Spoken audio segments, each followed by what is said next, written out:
Okay, kwa majina naitwa Oscar Patrick Changala. Ni mwenyekiti wa shirikisho la vyama vya watu wenye ulemavu mkoa wa Morogoro.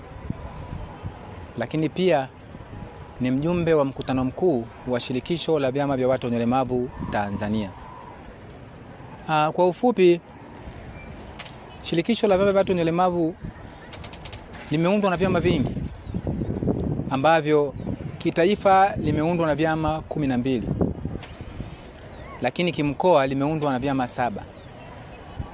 Hivyo basi, kulingana na shirikisho hilo, huwa kuna maazimisho ambayo huwa yapo kidunia, lakini pia huwa maazimisho haya yanafanyika kwa kila taifa.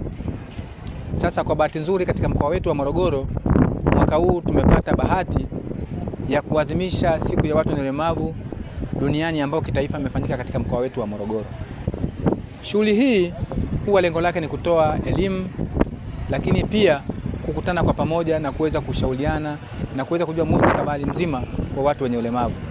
Kwa sababu tunajua ulemavu sio ugonjwa, ulemavu ni ukosefu wa fursa. Umejisikiaje maadhimisho kuweza kufanyika katika mkoa wako? Nimejisikia amani sana, nimejisikia vizuri sana kwa sababu mimi toka nimechaguliwa kuwa mwenyekiti wa shirikisho la vyama vya watu wenye ulemavu, sasa hivi nina miaka 15 katika cheo changu hiki. Nilikuwa makamu mwenyekiti awamu ya kwanza, lakini awamu ya pili nikawa mwenyekiti kabisa, lakini pia na awamu hii ya tatu ni mwenyekiti wa SHIVYAWATA mkoa wa Morogoro. Kwa hiyo nimejisikia amani sana kwa sababu ni miaka mingi sana hawajawahi kufanya maadhimisho ya kitaifa katika mkoa wangu. Kwa hiyo nashukuru sana kufanya maadhimisho. Tayari wakazi wa mkoa wa Morogoro wamepata elimu na wamejifunza, na tayari wamepata elimu ya kutosha kuhusu watu wenye ulemavu. Uitikio na watu wenye ulemavu upoje mpaka sasa hivi? I say mwandishi, uitikio wa watu wenye ulemavu ni mzuri sana kwa sababu tayari leo tulikuwa na kongamano, kwa sababu leo ni tarehe 1, tumefanya kongamano katika ukumbi huu wa hapa chuo cha Kiislamu Mumu.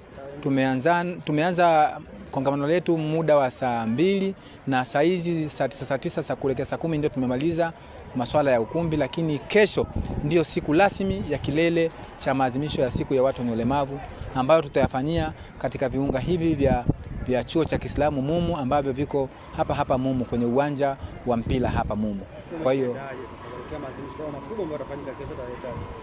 tumejiandaa vizuri. Tutakuwa na maandamano ya amani ambayo maandamano hayo yataanzia katika roundabout ya Msamvu, ambayo ile roundabout ni roundabout kubwa sana kwa Afrika Mashariki. Ndio tunaanzia pale maandamano katika eneo lile la pale Sheli ya Kameli, ambao tutaenda nayo, na tukifika maeneo ya kona inayokuja huku Mumu tutakata kona na kuendelea na maandamano yetu mpaka kwenye uwanja, na maazimisho yale yatafanyika kwenye uwanja wa Mumu ndani.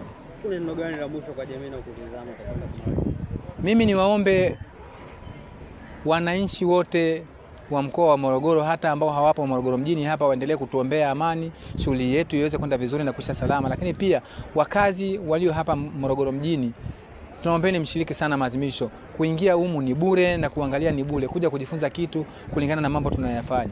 Lakini pia kuna watu kutoka mikoa mbalimbali, mikoa yote ya Tanzania wapo hapa na wilaya zote za Tanzania wapo hapa. Kwa hiyo ni maadhimisho makubwa ya kitaifa ambayo yamesisimua na haijawahi kutokea. Ni maadhimisho mazuri, tumepata elimu za kutosha.